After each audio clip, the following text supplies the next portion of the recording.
Today we're diving into one of the most pivotal moments in all of history. We're talking about the end of a golden age, a moment when an empire, seemingly at the absolute peak of its power, started a long, slow tumble into ruin. And here's the crazy part. It didn't start with some massive invasion. It started with a single, disastrous decision. You hear a quote like that, and it really paints a picture, doesn't it? For nearly 100 years, the Roman Empire felt like the pinnacle of human civilization. It was stable, it was prosperous, it was ruled by a series of incredibly wise leaders. But hidden underneath all that success was a critical, fatal flaw. The whole thing depended entirely on the character of just one person, the emperor. So, what did this golden age actually look like on the ground? Well, before we talk about how it all fell apart, we really need to appreciate what was lost. We need to see just what an incredible machine the Roman Empire was at its height. I mean, just try to wrap your head around the sheer scale of it. The Roman Empire was a world unto itself.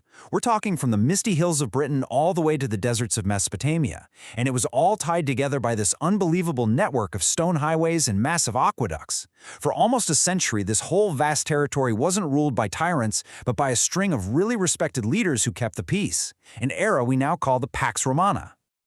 And that right there, that was the secret sauce for Rome's success. You had absolute power, but it was held in check by the virtue and wisdom of the men in charge. It created this amazing period of stability. But here's the catch. This wasn't a system of laws. It was a system built entirely on the character of individuals. And that delicate, fragile balance was about to be completely shattered. So, how did it all go so wrong so fast?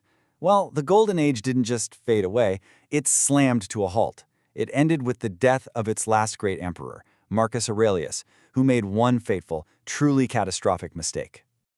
And this is it. This is the turning point, and it all comes down to these two men. On the one hand, you have Marcus Aurelius, the philosopher king, a man who ruled with discipline and total dedication. And on the other hand, his son, Commodus. Now, Commodus wasn't really evil, not at his core. He was just weak, spoiled, and completely uninterested in actually running an empire. By naming his own son his heir, Marcus Aurelius broke a long tradition of choosing the best man for the job, and that one decision pretty much doomed the empire. The second Commodus took power, the serious business of running the empire just stopped. He handed over the day-to-day work to his buddies and spent all his time throwing parties and LARPing as a gladiator. Can you even imagine it? The Emperor of Rome, in the arena, fighting exotic animals for sport. He once killed 100 lions in a single day. He even demanded that people worship him as the god Hercules. He didn't just neglect his duty, he actively made a mockery of the office he held. So after 12 years of that madness, Commodus was finally assassinated. You'd think that would be a relief, right? A chance to get back on track? Nope. If you thought his death would solve Rome's problems, you were dead wrong. The chaos that came next showed just how deep the rot had set in. Rome was about to hit rock bottom.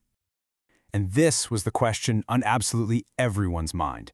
With no clear heir, you've got this massive power vacuum at the very heart of the world.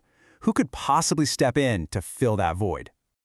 Well, the answer came from the most unbelievable place you could imagine. The Praetorian Guard. These are the elite soldiers whose only job is to protect the emperor and keep Rome stable. They didn't see a crisis. They saw a business opportunity. This is the price of an empire. 6,250 drachms per soldier. The Praetorian Guard, the emperor's own protectors, literally put the throne of Rome up for public auction. After a crazy bidding war, a super wealthy senator named Julianus won. He won by promising every single guard a staggering amount of money, the equivalent of several years' salary. Just let that sink in for a second. The legacy of Augustus, of Trajan, of the great Marcus Aurelius, sold. It was the ultimate betrayal, a moment that basically announced to the world that Roman honor, Roman tradition, everything, it was all for sale. Okay, so obviously this was not going to fly. The powerful Roman legions, the real muscle of the empire, stationed out on the frontiers, they were absolutely furious. They refused to recognize some emperor who just bought his way onto the throne. And just like that, a brutal civil war kicks off as generals start marching their armies on Rome to take power for themselves. And the man who clawed his way to the top of that pile was Septimius Severus. This guy was a whole new kind of emperor. He was ruthless, brilliant, and incredibly ambitious. He wasn't some philosopher or an old-school Roman aristocrat. No, he was a battle-hardened general who understood the new reality. Real power didn't come from the Senate anymore. It came from the tip of a spear. He crushed the Praetorian Guard and took the throne by force. And his dying words, they tell you everything you need to know about this new Rome. He didn't tell his sons to respect the Senate or to serve the Roman people. He told them to get along with each other and to keep the army rich and happy. The old rules were dead. From this point on, an emperor's power came from one place and one place only, the army. All right, let's pull back for a second and connect the dots.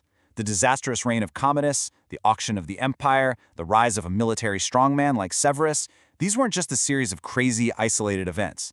They set a brand new, incredibly dangerous precedent for how Rome would be ruled from now on. What this did was kick off a vicious cycle that would tear Rome apart for the next century. First, real power shifts completely away from the Senate and to the armies on the frontiers. This means to stay in power, emperors now have to constantly bribe their own soldiers, which just drains the treasury. Then, the army realizes it holds all the cards, and discipline goes right out the window. And the result of all that? Constant civil war, as every ambitious general with a loyal army sees the throne as a prize just waiting to be taken by force. The long-term result was a total breakdown of the system. Being a soldier wasn't a civic duty for Roman citizens anymore. It was a job for peasants and mercenaries from the edges of the empire. Their loyalty wasn't to some abstract idea of Rome. It was to whichever general paid them the most. The army transformed from the empire's greatest protector into its single biggest threat. Which leaves us with this final big question. Was the fall of Rome just inevitable? The slow decay of a massive system collapsing under its own weight? Or was it pushed? Pushed over the edge by the terrible choices of a few key people. A weak son, a group of greedy bodyguards, and a ruthless general who completely rewrote the rules of power. It's a question historians are still wrestling with today.